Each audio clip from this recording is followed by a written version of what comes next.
ఇది వినండి ఫస్ట్.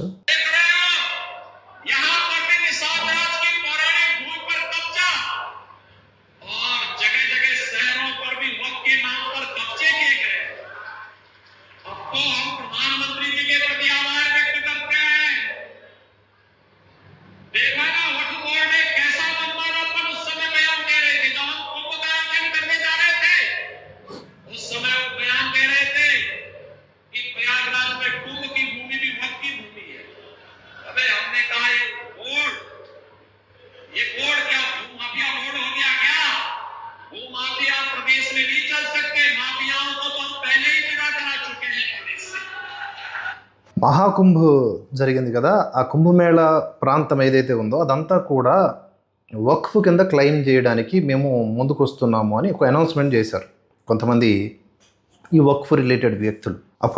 ఇప్పుడు ఈ వక్ఫ్ సవరణ బిల్లు ఆమోదం పొందిన తర్వాత యోగిజీ తాజాగా మాట్లాడారనమాట.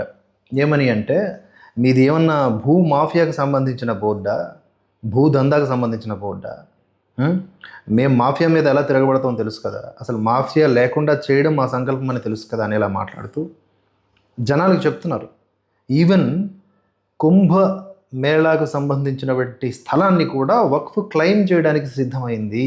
అంతటి పవర్ఫుల్ రైట్స్ తనకి కట్టబెట్టారు ఆ వక్ఫ్ బోర్డుకి అని చెప్పారు. This is what the situation of India. మరి సవరణ బిల్లు వస్తే చాలామంది ఏదో వర్గానికి ఏదో మతానికి వ్యతిరేకమన్నట్లు ఎలా మాట్లాడతారండి? అది కరెక్ట్ కాదు కదా.